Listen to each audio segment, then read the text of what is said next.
Hi, everybody. Gonna say hi a couple times as people filter in. Hello, hello. Welcome.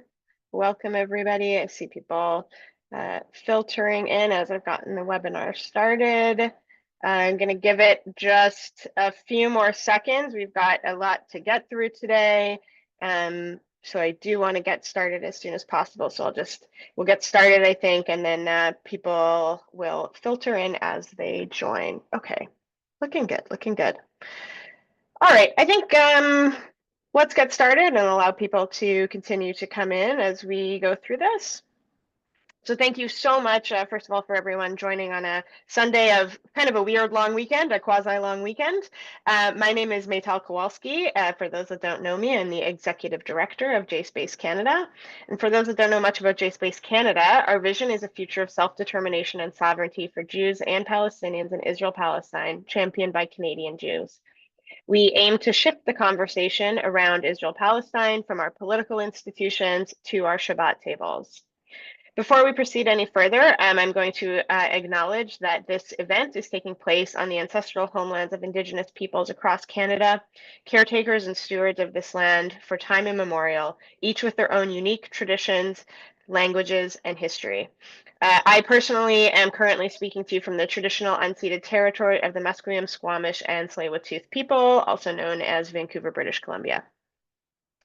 Today, we're exploring the role we're exploring our role in Canadian political engagement, and we're also hoping to get those of you watching to be more involved and think about your role in grassroots advocacy around the policy positions of JSpaceCanada.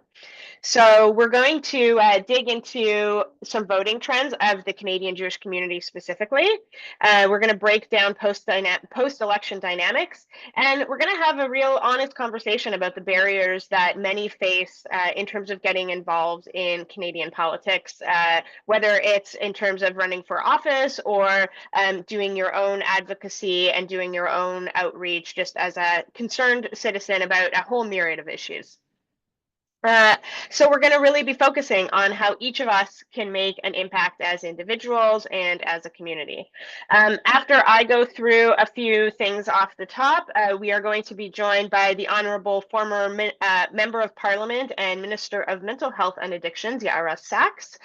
She's going to share with us her campaign experience and some broader reflections on the Jewish political voice in today's polarized landscape.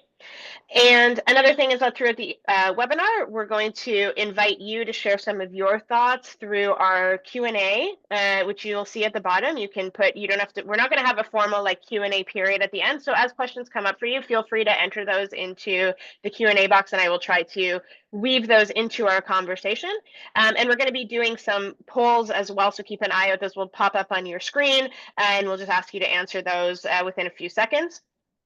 There is always the case where we have more questions than we have time to answer. So I am going to please ask that today you keep your questions very focused on the topic, which is kind of this broader political moment, specifically for the Jewish community. We're not going to be taking any questions or answering any questions about like specific liberal or other party policies or any specific statements from former Minister Sachs. We're really just talking about this broader topic. So just so that we can get to as many of the relevant questions as possible. So I think let's jump in and get started. I'm going to share my screen.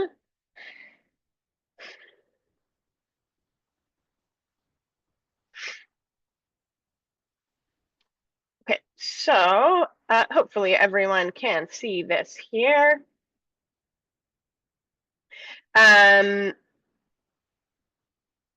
You may have this image, this title may be familiar to you. Hopefully you did see our polling, which we released the beginning of this month. We polled the Canadian Jewish community right after the election. So on April 29th, we were in market with this poll. So these are answers from folks right after they voted. The other thing that I will note about this poll is that it was only in order to be eligible to go through to have your answer counted, you had to identify as Jewish, Canadian and Jewish, and you had to have voted in the 2025 election. So the results that you are seeing are only folks that actually voted or claim to have voted in the 2025 election. So here we're looking at, you can see just a comparison between the vote of the Canadian Jewish community and uh, the general Canadian population. And let's see. Yeah, let's put up that poll now. I've got our great volunteer Matt helping us. Thanks, Matt. So here's your first poll today, and so we're asking, when you look at these results, are you surprised by them? Give you a couple seconds to kind of put in your answer. Really interesting to see most coming for no right now. Okay, we got some yeses. Okay, cool. This is very interesting. This is not what I was expecting. I'm very happy that we're doing these polls. Great, very cool. Take a couple more seconds, get your answer in.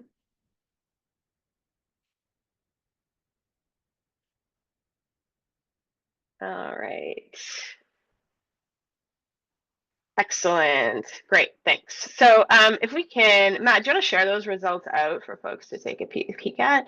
So this is really interesting. Almost 80% of you of those that are answering are saying that you're actually not surprised by these results. That I'm not surprised that a JSpace audience isn't surprised. I would be curious to see this at like the larger community and see how people responded to it, but very interesting to see. Thanks for that. And I think we can stop sharing those results right now. Great. So I think, for those who are saying that they were surprised, there's maybe a lot of reasons for that. I know that for a lot of folks, this graph that I'm pulling up here, this was shared a lot. This is actually from a CBC piece, both a written article and something that aired on CBC. A story about the Canadian Jewish community shifting to majority voting for the Conservatives. This was the graph that they used in their reporting, and you'll see at the bottom here, the source is actually us and our partners at New Israel Fund of Canada and Canadian Friends of Peace Now. This survey was conducted by Leger. And so this number got a lot of attention. This number of Conservatives polling at 55% of this was voting intentions. This was September 2024, asking folks how they intended to vote in the next election. And we saw this drop off here for Liberals. We saw NDP kind of staying more or less the same, but a lot was kind of put on this number, this 55% number. When we did this poll, when we see that the numbers are different, there's a lot of questions around. We got a question from Haaretz, for example, that did a piece on our poll. Got a question of like, what is this massive shift from this 55% to now like 44%? Where did that come from? And so just to explain a little bit about this graph is that this is from the same survey. So if you look at this one at the top here, you see that it is the percentage of decided voters. And here at the bottom, respondents who replied did not know or did not answer these questions are excluded from the conversation or from the calculations. So you see that what basically happened here is that our survey analysts got the raw results, which are here. And you see that we had 15% say that they didn't know who they were going to vote for, and then we had some other small smatterings that said they were going to vote other or they were going to vote none. These numbers were basically then excluded and re-weighted to get us to that 55% number. But if you look at the cumulative results, you'll see that actually there was no time where the representative sample was actually at 55% for the conservatives.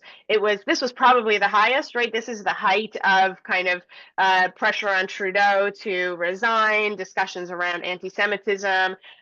You see this this is obviously, this number jumped up quite a bit. So you see that obviously, there wasn't a broad support for Liberals, but even at this height of kind of that reshifting and reprioritizing of our community, we see that it was still 46 point, almost 47% of conservatives. So just to understand a little bit about those, not only about those numbers, but about understanding kind of how to dig into that data a little bit more, how to interpret that data a little bit more.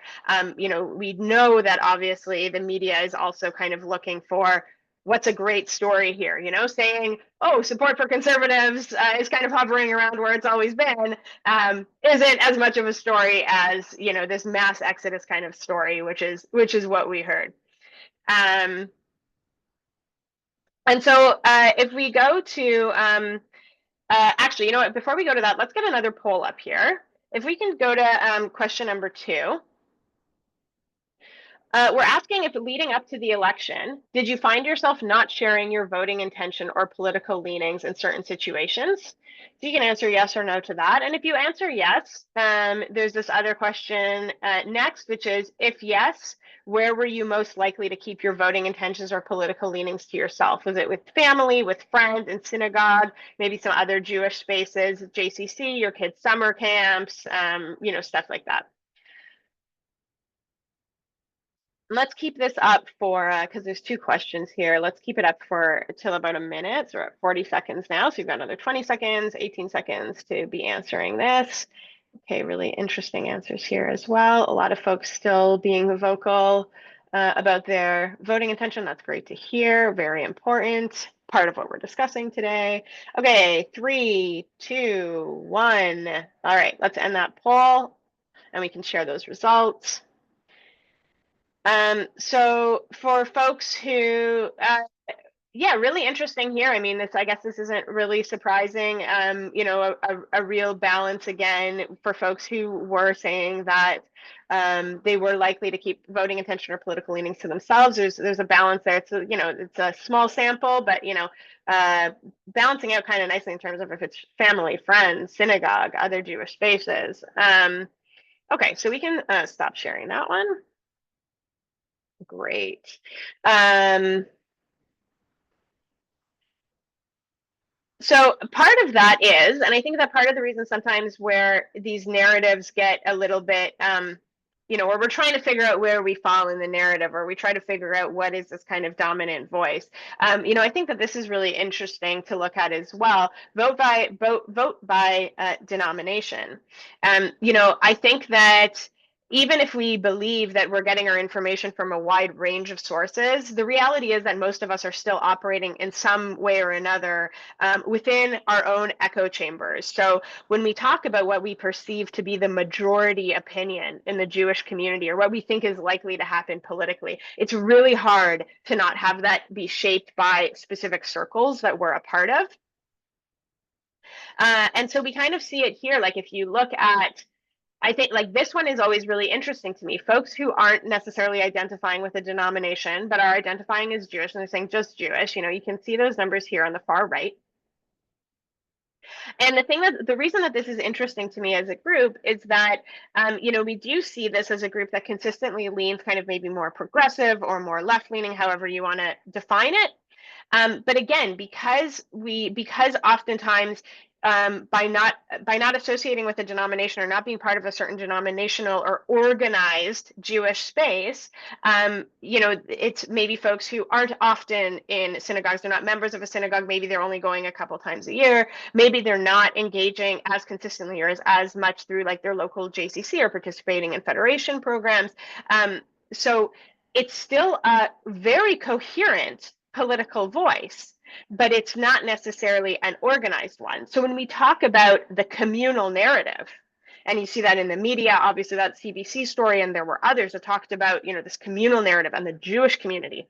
What we're referring to when we say that is essentially the voices that are organized, because organized groups can mobilize people, they can designate spokespeople, they can dominate conversations, they can put financial dollars towards media exposure, press conferences, etc. And they can do that, within the community and in the media. And that's also part of the reason why our voice and voices like JSpaceCanada are really working in these times to grow louder, because we do see that, with our consistent polling, and we've polled once a year now for a few years, and we see that there are actually many Jews in Canada that align with our values and our positions, but the issue is having that space or like a banner to gather under. And without that kind of coordination, this progressive segment becomes disconnected and less visible. And that lack of visibility, it really matters, because we're talking about a group that has voting power, identifies strongly as Jewish, and values their Judaism and Jewish values. And it's just about this absence of organization that means that the influence isn't as recognized, especially in comparison to, some of the organizations that are more conservative or better organized. And they really are, as a result, able to set tone in public discourse. I think that we see that. So let's look quickly at, first of all, just vote by province and region. I won't say much about this, but it is really interesting to see. And I think probably there's a lot of folks here who are identifying themselves or finding it very interesting to look at kind of their region of Canada and see where the rest of their Canadian Jewish community lay.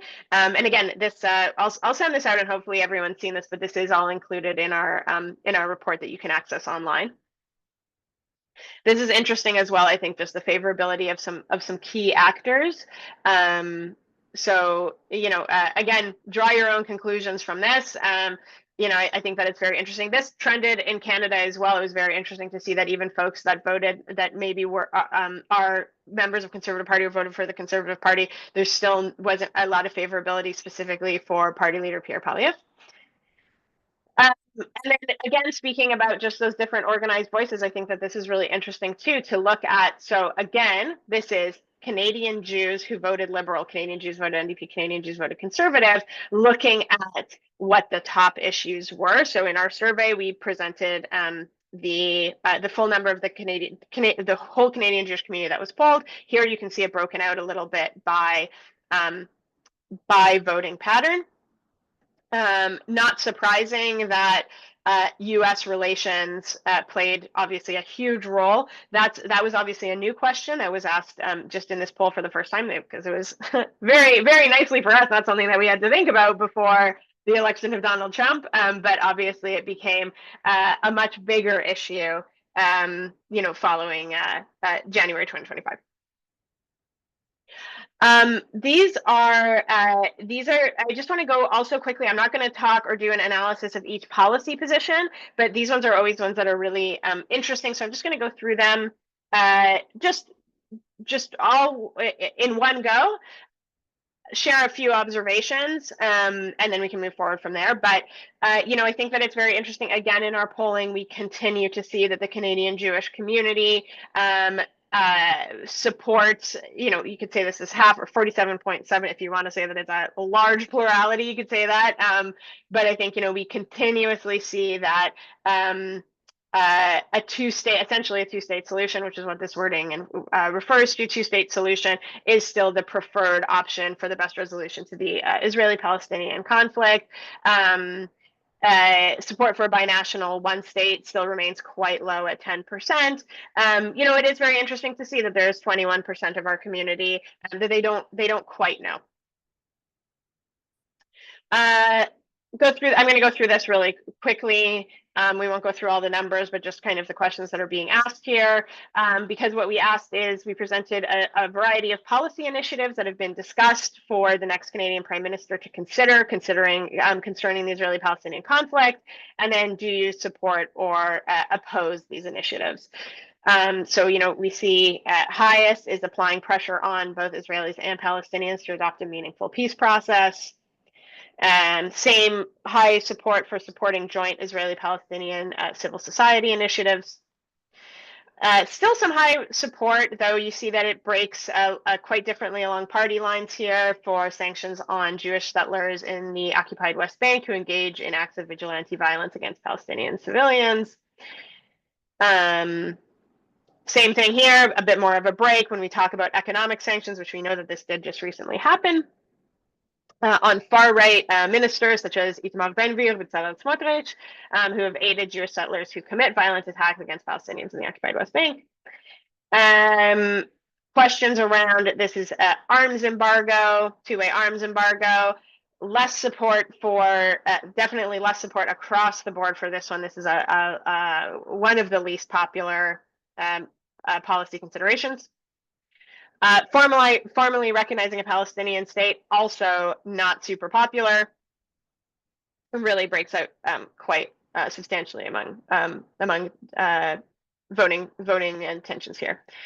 And then increasing humanitarian aid to Gaza as well. You see that this, probably unsurprisingly, though maybe this number surprises some folks, that this isn't higher here from this group. And I think that is that. So I'm going to actually stop share so we're not just staring at a screen, but I do want to talk quickly about those policy positions. Okay. I'm going to talk quickly about those, and then we can get into our moderated conversation. But what I want to say about the policy positions is, some of those things that we saw there, those are policy positions that we advocate for, that we have no problem saying, like, we are advocating for this, but it doesn't currently enjoy majority support. The biggest one probably that folks know of is our advocacy for Canada recognizing a Palestinian state. That we're not trying to we're not trying to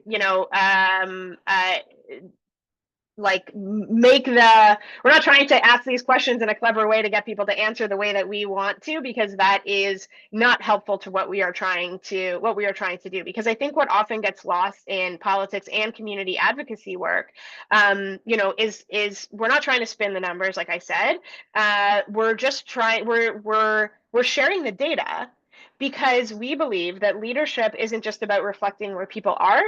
It's also about helping move them closer to where we believe or where we would want them to be. And the only way to do that is effectively to first understand where people are at right now. So what I would say for folks looking at some of this data is that when you look at these results, if you see a policy that you care deeply about that doesn't have majority support, even if you're like disappointed because you feel that even those who you consider allies, maybe are not with you on it, it's not a reason to feel discouraged. That's actually your call to action. It means that the work is still necessary, and it means that we all have a role to play in shifting the conversation. And I think, this is something we're going to get into in our next segments a little bit more, I think. But, a big part of the problem is that when we talk about polarization across the political spectrum, we've really lost touch with how to have some of these harder conversations. And what ends up happening, and this is true of every leaning political party, is that instead of moving people toward us, we push them further away. That is what polarization is, right? So I think that my invitation to you is this: if some of the data feels disappointing to you or surprising, it's not about looking at this single snapshot. It's about looking at trends over time. We conduct these polls at least once a year. And with each cycle, we're also getting more nuanced and sophisticated in how we're polling and what we're asking. And what we want to really be looking at is tracking shifts in opinion, because our goal isn't just to collect data.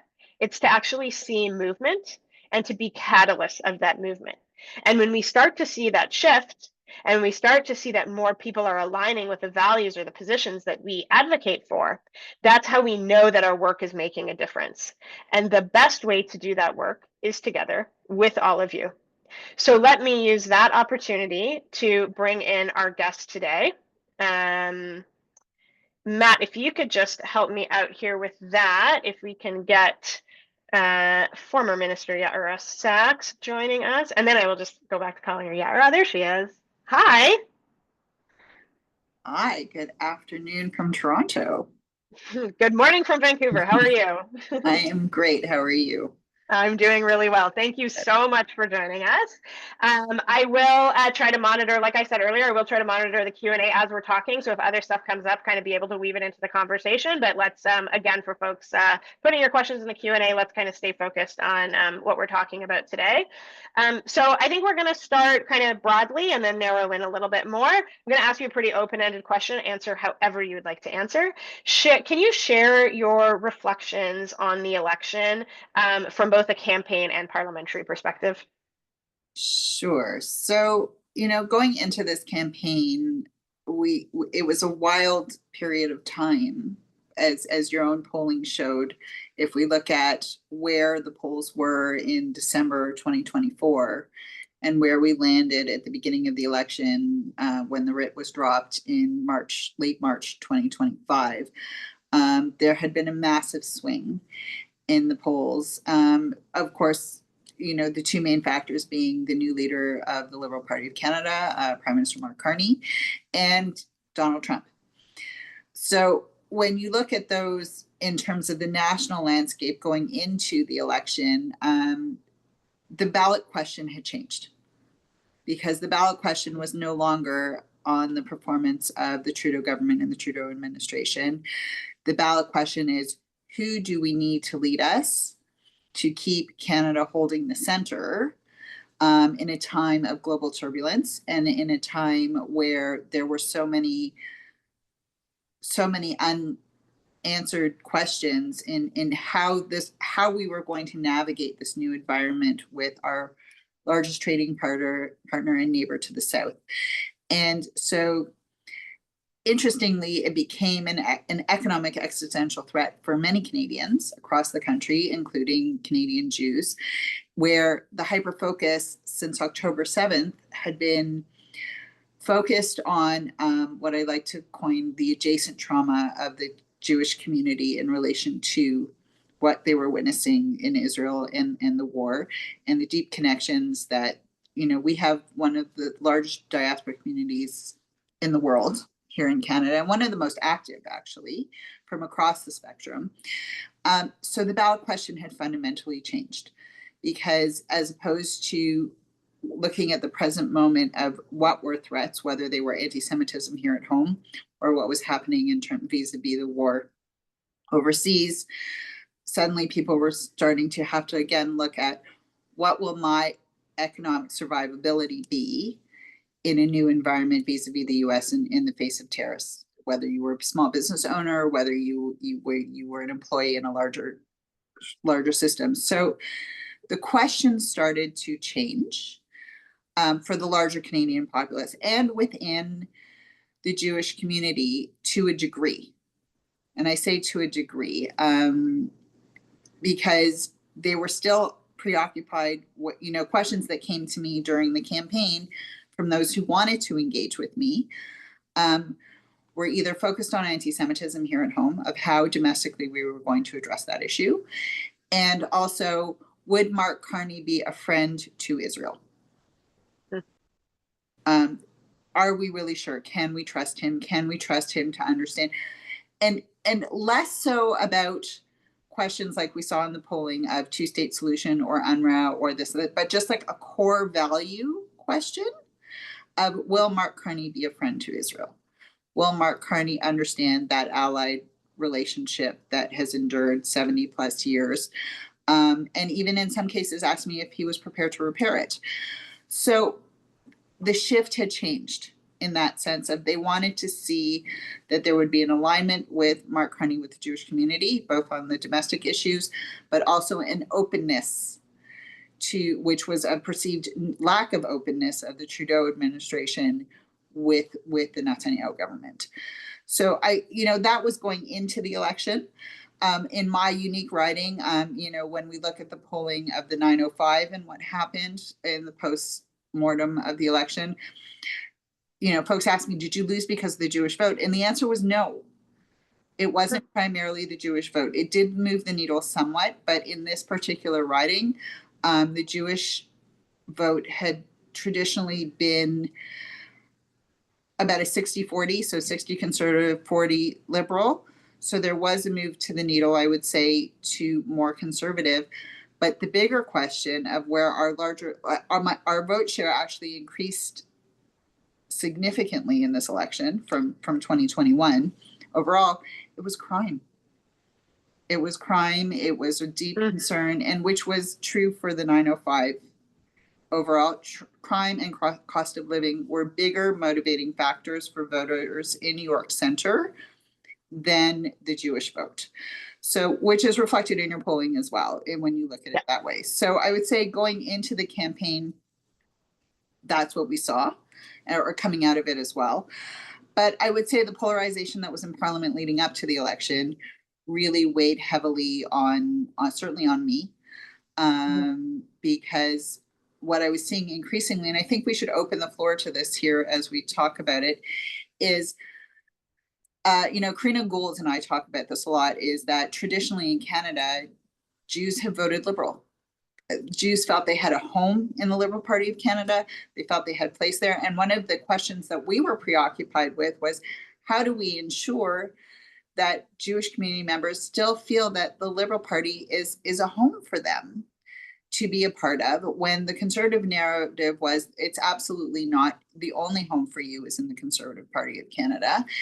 Because if you want a healthy democracy, and in terms of a spectrum of political views, whether you're in the NDP or whether you're conservative, and along that full spectrum, the ideal situation is that in any community, whether it's the Jewish community, Chinese community, Sikh community, whatever community it is, that members of those communities can find their voice and find their place across the political spectrum. That should be the sign of a healthy democracy. And we were seeing increasingly that that wasn't the case. Because the loudest voices in the room may not have been the majority, but they were really loud and they, as you said, well organized and so on. So I think I would say the takeaway for me is, where do I, as a Jewish leader, from a progressive perspective, work with you and work with others to feel empowered to have that voice more vocally, more publicly. In 2015, I wrote an op-ed about this, of like, is it okay to be a Jewish liberal again? In the red wave. And I feel like we're confronted with this question again right now. So that's how I'd say leaving Parliament and going into this election is what it felt like. And I think those are the questions we're challenged with right now. So let me ask you specifically on that then. For folks that Toronto actually is not the center of the universe. Just putting that out there for folks on the webinar. I lived there for 20 years, so I still do that. But let me backpedal it a little bit, and so let people know who aren't necessarily familiar with what happened in Toronto, and specifically your riding of York Centre. There were, I think it's fair to say that there were some quite nasty attacks on you specifically, and some of the things that and I say that, I mean specifically on you from a Jewish perspective, right? Kind of a pushback towards maybe some of the things, the positions you had taken or things that you had done, and again kind of created that narrative like we're talking about, an organized and a loud narrative that kind of implied not only certain things about you and your political leanings, but implied some things about the Canadian Jewish community as well. And so what were some of the, and to the extent that you obviously want to share any of that or talk about it, but what were some of the discrepancies between seeing those really kind of extreme things publicly and what people were saying publicly, or what they were trying to say the narrative was publicly, and then what you were hearing privately from voters and from constituents? Okay, I think that's such a great question. So I want to take a moment to lean into the public, because elections are an interesting space in the sense you can have 30 third-party endorsers, and they can be very vocal and loud in advocating. And there were a tremendous number, particularly in Toronto, of third-party endorsers for the Conservative Party. Some officials, many very unofficial. And if you look at there was a recent study done that showed that Canadians today are increasingly, like, now we've crossed the threshold where Canadians are actually consuming their news on social media, that they're actually not leaning into what we would call the traditional credible news sources. So like it was vexatious, if I may say so. There were massive billboards put up right in the heart of the Jewish community, deliberately of me in that famous photo with Mahmoud Abbas, cutting Melanie Jolie out to make it appear as if only I had met with Mahmoud Abbas. Ezra Levant and Rebel News actually did a very concerted, and proudly they overspent their third-party endorsement. They're dealing with Elections Canada right now about it, in collaboration with the Conservative opponent, to paper the riding completely with this narrative. But it went further. We had to issue a notice of libel, cease and desist on someone from the Jewish community because you're allowed to have different opinions from me, but you're not allowed to lie. And literally it was misinformation and disinformation, alluding that I had gone to Israel and voted against the Netanyahu government as a sitting minister and MP, that I had given the Jewish community leadership $26 million to buy Jewish votes. The AI generated an image of me from a private account, as if I was wearing a keffiyeh, like a hijab, and labeled terrorist.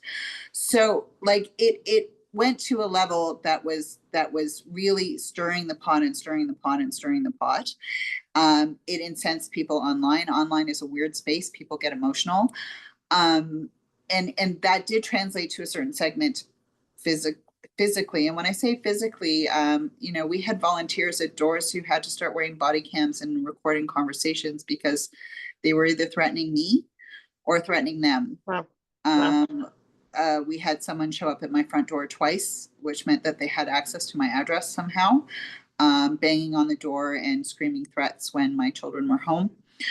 And this was, and then you hear the other side of our community saying, well, the pro-Palestinian position, and I was like, they actually didn't harass me at all. It was from within a segment of the community. And I think it's important that we talk about that.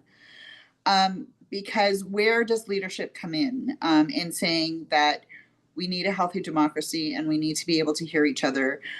We don't have to agree on everything, but we don't do this. So, my reflections in how do we combat this? Well, people need to not be afraid to stand up to the bully. Where do we have so courage comes at a number of levels.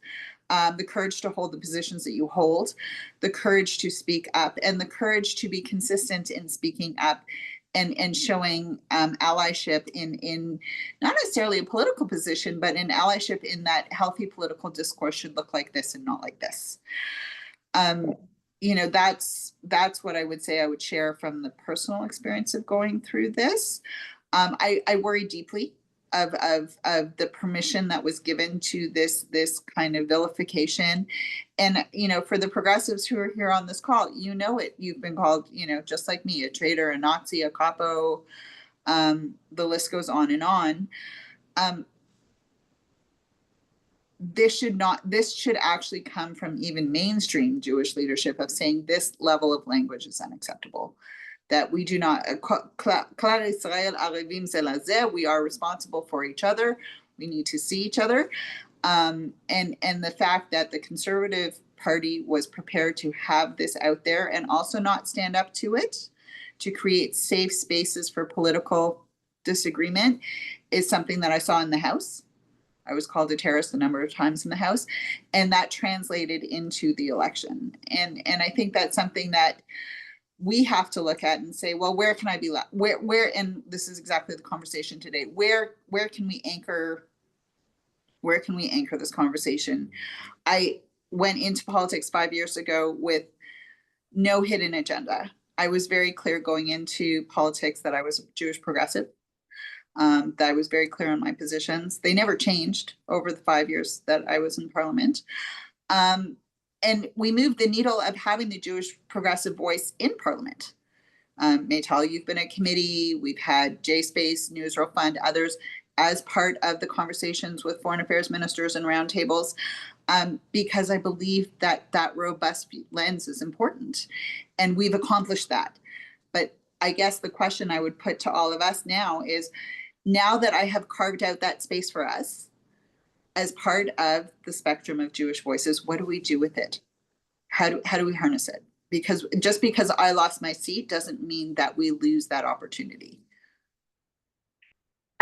So that actually goes so nicely into this kind of elephant in the room that we're dancing around, that actually came up in the Q&A as well. So I'm going to ask this question. We'll just deal with it head on, which is, how do you balance being a friend of Israel with supportive of the Netanyahu government? And this person says, many of us consider ourselves supportive of Israel, but very anti-Netanyahu, as do many people in Israel. So how do we navigate to what you're talking about, this robust lens and being able to have these conversations, finding those nuances, finding that complexity? How do we navigate that very specific issue more effectively? I love that question. So it's amazing. In 2019 at Limud, so probably about a year before I became an MP, I presented at Limud that year, and it was like just before COVID hit. This conundrum, like where do we sit on this conversation about Israel between what Israel, and these are not my words. I give credit to Danny Gordis on this. And if you haven't read his book, We Stand Divided, I highly recommend it. And I don't always agree with Danny on many things, but this book it's focused on American Jewish politics, but it's really reflects the moment we're in now in diaspora Jewish communities, where he said, where do we start to have the conversations between what Israel is and what the government of the state of Israel does? And I think that's really the core question, is how do we anchor that conversation? And for me, I think that is the question that we have to open any conversation with, is what is Israel to me versus what the government of the day is doing. And where is my voice in that conversation? Maytal, someone like yourself or myself who are Israelis, we actually have the right to vote in Israel and cast a ballot there. But many in the diaspora community don't. And they feel uncomfortable in this space of like, can I really say much? Can I do that? Well, the answer is yes, because if you, my answer always, especially to young people, is if you love something, if you love it so much, you fight for it fierce. You fight because it matters. And for all of us, Israel does matter. And what Israel will look like in 2 years from now, 5 years from now, 10 years from now, and for our children really and truly matters. And that is the core question as well at this moment in time. So I think, if we were to whittle it down to one line, which I hate doing, but politicians, we do it all the time, is what Israel is versus what the government of the day does. Actually, you know what? It's a thing that I have always thought there's no way to whittle this down to one line, but I think that you've actually done it quite effectively. So I hope that's helpful for other folks on the call as well. Yeah. And actually, I think that there's a really good question, not just about I guess how we talk about this issue, but this can also be applied to a lot of other things as well. That, I want to think about, 2025 is the year that there's going to be more elections than any time in history, globally. And it's a highly polarized global environment. This isn't an issue that's unique to Canada. And so I want to ask you, like, do you feel that this kind of like, I don't know, I hesitate to call, I don't think we're centrist, but I think, I guess this position that's like moderate or nuanced or complex, has that moved? Are we holding it? And why is it more important now than ever to try to kind of hold that murky middle space? How do we do that? So I don't think that it's a murky middle. I think, first of all, so a colleague of mine in Israel, his name is Yair Zivan. He is the senior advisor to Yair Lapid. He put out a book this past year. I worked with him on it a little bit because Christia Freeland, I had Christia submit a chapter to the book on the center must hold. And the center must hold really is this thesis that in this time of extreme polarization, you want more voices gravitating from the left and the right back to the center.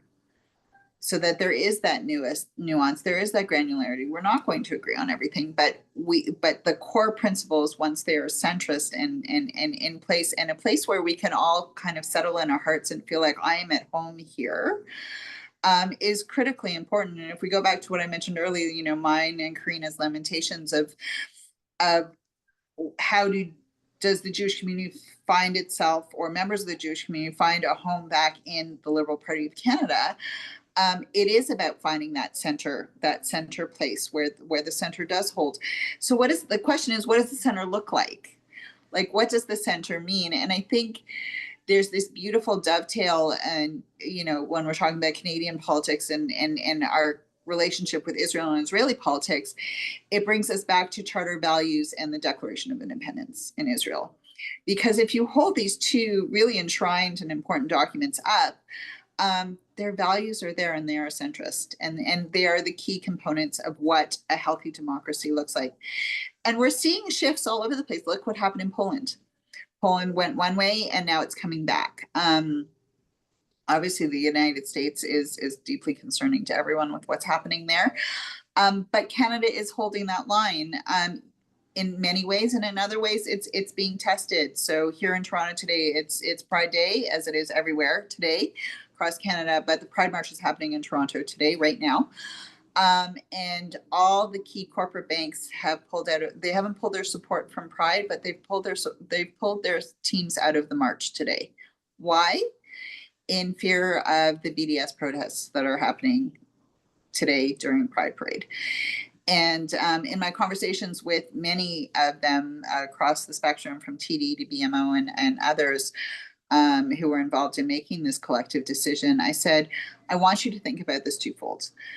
Before they'd already decided to pull out. And I said, but I want you to think about the impact of this. I said, one, each and every one of you in your corporations have members of the Jewish community who are also members of the queer community. And you've said today that I can't stand with you.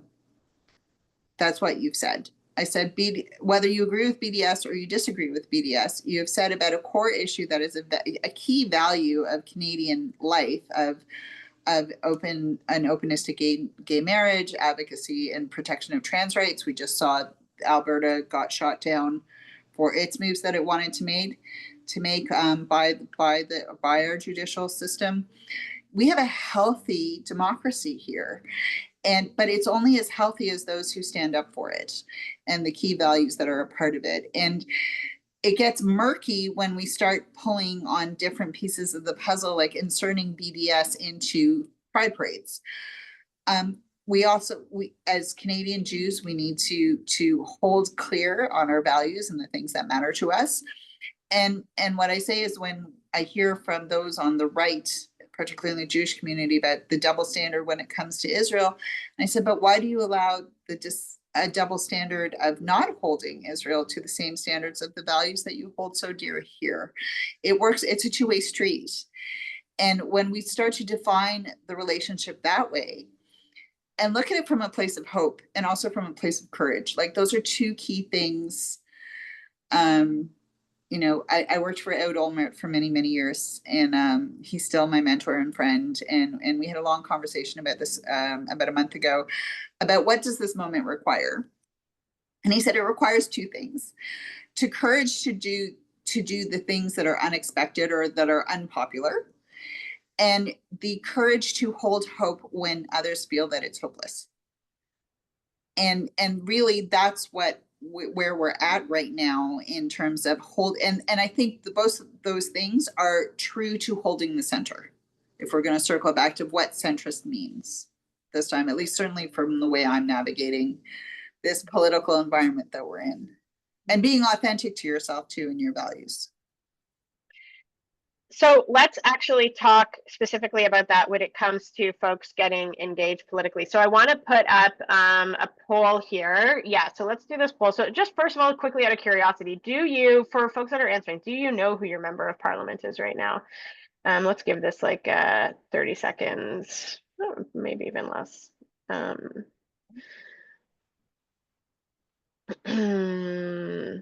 Okay, so yes, so the majority of people do know who their member of parliament is on this call. That's great. If we want to share those results, 96% of you, that's awesome. Can we actually also, can we do the fourth question now really quick too, while we're still talking about that? Let's put up that fourth one.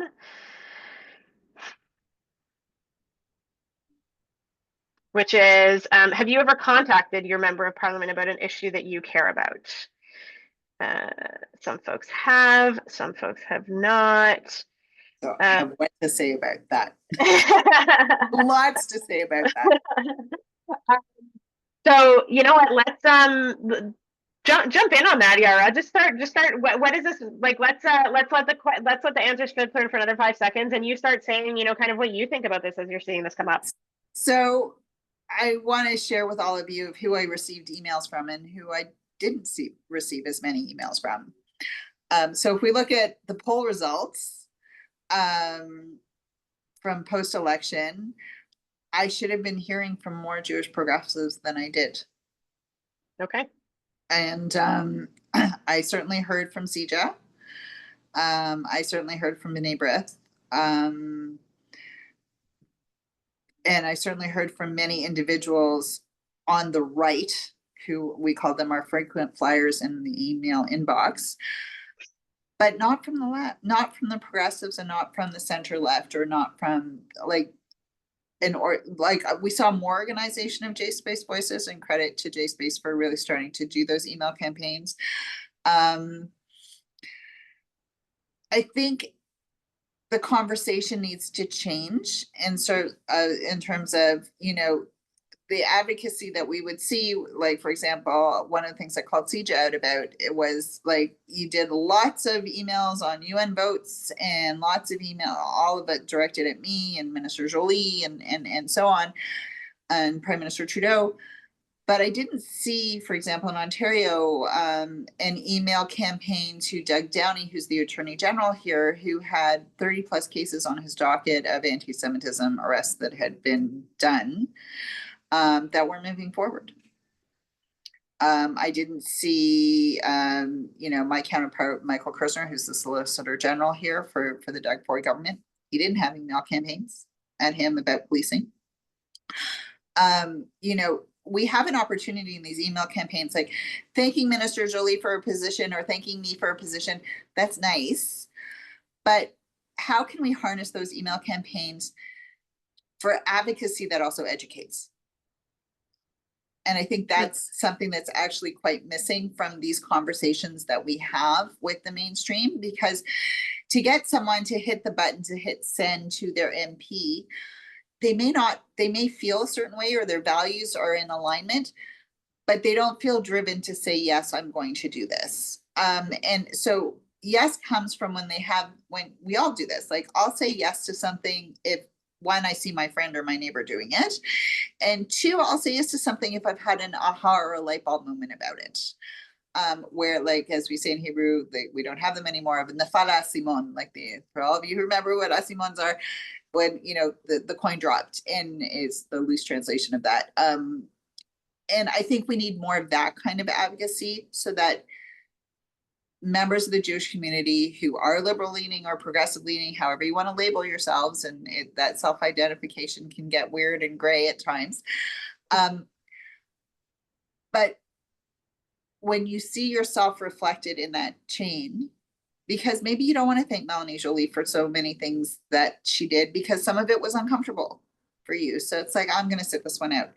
But if you're advocating for the things that matter to you, like, yes, we need to continue to hold a policy of a two-state solution, or yes, we need to continue to advocate for humanitarian aid and an unimpeded flow into Gaza, because that's what we stand for as Canadians. Or yes, I stand for peaceful negotiations being the outcome of what has been a horrific 2 years of war for Israelis and Palestinians in the region. I think we can it's about changing narratives, right? So and I think it's a really important piece of how we advocate as Jewish progressives going forward. And again, this is not me, this is Ehud, who I consider a friend and teacher in so many things in life. We have to move away from a place of the existential threat and fear. Like this is where polarization has seeded itself and germinated and continued, and this is where populism succeeds, is in the place of fear. And what we saw very clearly in last week over 12 days is that the existential threat that the Netanyahu government has put forward. Yes, October 7th showed that there was weakness in the security of the state of Israel, but the threat of Israel's survival is a perceived one. It's not one in reality. It's not. And I know that's hard to wrap our heads around, but that is the truth. So if the existential threat is not there, then what is the threat of the survivability of Israel?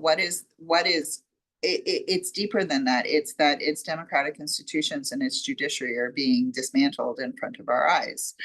It is that that extreme right and polarization is trying to shift the narrative of what sovereignty is going forward for the future state of Israel, which will be an existential threat for the survivability of the country. And it's easy for me to say that and talk about that because I'm coming from a place of being educated on these policies and understanding them and really having been heavily immersed in them. But for the friends and family that we speak to, and I'm sure everyone on this call is well immersed and engaged in this, otherwise you wouldn't be here today. But how do we educate others to get them to buy in and understand what that means? And going back to what I said earlier, when I was speaking to a bunch of chat kids during the by-election in the middle of COVID, and they said, we read an op-ed that you wrote that you went over in 2019 to vote against Netanyahu because you were afraid that Israel was becoming a racist state under the Jewish nation state law. And I said, that's right.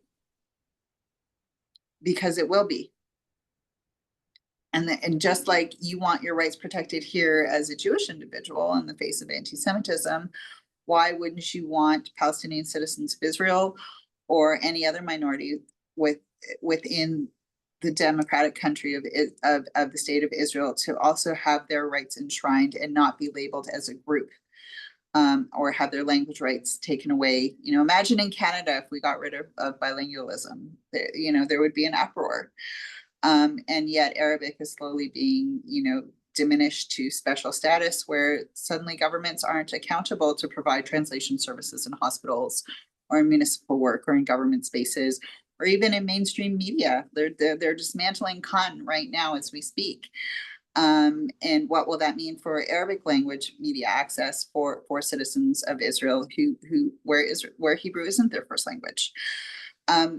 We enshrine and value these things here. We should want them there. So, there are other like it's nice to get thank yous. As I'll say this as an MP, as a minister, getting thanked and this and that. I would love to see email campaigns that really educate for broader engagement, not just to hit the button to thank the minister or the MP, but also to really germinate and generate those conversations so that there are more people on these calls. Amazing. Such a helpful answer. Can we put up in relation to that comment, let's put up this last question that we have today. Curious to know from folks, what do you think is the most, so for you answering this on the Zoom, what do you think is the most powerful way to influence political decisions? So is it voting or petitions and letter writing, protests, meeting and building relationship with your elected officials, donating to political campaigns, media exposure, op-eds? I think what's really interesting, and as these come in, and let's just wrap this up with kind of the last piece of it here, it's really interesting to hear you talk about that because I think that maybe folks feel that kind of that type of like email writing campaign or petitions, like, oh, this isn't going anywhere, no one's seeing it. It sounds though like what you're saying, okay, so it sounds like not only are people reading them, but that we also have the opportunity when we're talking about, there's a lot of issues, and people can, I think, hear this from what you're saying, there's a lot of issues where there's alignment and where you obviously understand the issues issues as a Jew, as an Israeli Canadian. But it sounds like there's also an opportunity for those of us who perhaps have members of parliament who don't know that much about these issues, that this is actually a way for us to use our voice, not only to ask for something, but to educate them around. And to that earlier question of like, how do you support Israel without supporting Netanyahu? There obviously are some opportunities here to also have that education piece with our members of parliament by organizing around this stuff. Absolutely. And also don't always rely, a lot of times folks were like, you were silent, you were silent, you were silent. And I would say I was the Minister for Mental Health and Addictions and the Associate Health Minister for Women's Health Issues. And that was my focus.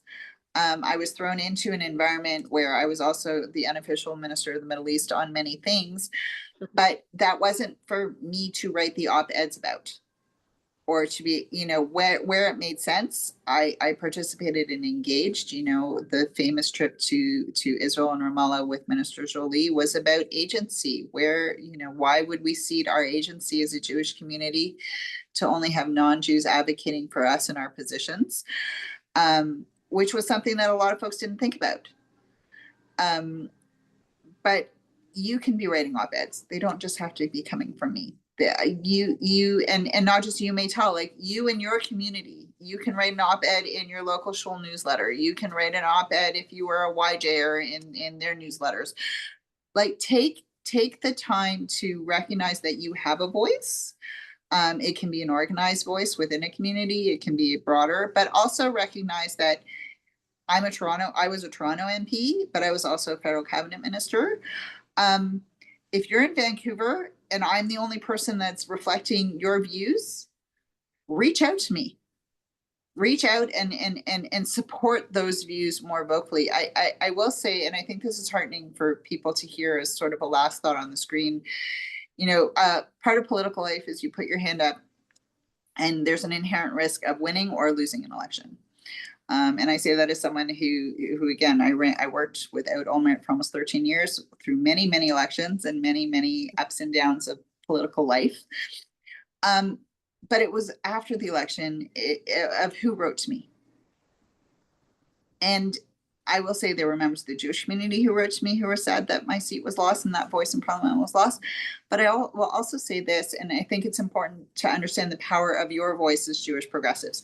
It was the non-Jewish Canadians who wrote to me from every background imaginable, thanking me for having that nuanced voice about the conflict. And I'm talking about people who were former NDP voters, who felt that the NDP had usurped a position that was profoundly uncomfortable to them and one-sided. Members of the Sikh community, Muslim community, average Canadians, like typical, Albertans, who weren't necessarily affiliated with any particular church or any particular religious affiliation or group. There were hundreds of correspondences like that. So never underestimate the power of who sees you and who hears you and who will align with you.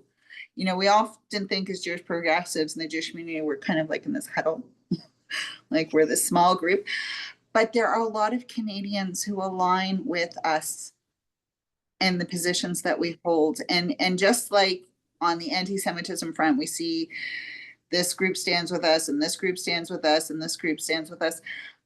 There are many Canadians who hold views that are similar to the ones that so many of us on this screen hold. And the more vocal you get with them, the more space you will find for comfort in being empowered and courageous to do the unexpected and the uncomfortable in what is a really challenging moment. Really good note to end it on. We're just a couple minutes over. Thank you so much. I mean, I think that we're a couple minutes over and we just scratched the surface. We could probably go for another hour. But so thank you. Thank you, first of all, everyone who joined us today on this sunny Sunday. If it's sunny where you are, it is where I am. And definitely a big thank you both to our volunteer, Matt, who's been helping us run the polls off screen, and to our incredible guest, Yara Sachs. After this webinar, webinar in the coming days. Folks are going to get a recording of it as well. You're going to get some opportunities and next steps to engage further, because I think that you did hear on this call that your voice is important. It is being listened to, and we should not discount what it means when we organize and when we raise our voices. So really excited to embark on those next steps with all of you on the call, and hopefully some more. Yara, thank you again so much, and I will let everyone go and enjoy the rest of their wonderful long weekend afternoon. Thank you so much for being with us today. Thanks, everyone, and happy Canada Day. Happy Canada Day. Bye, everybody.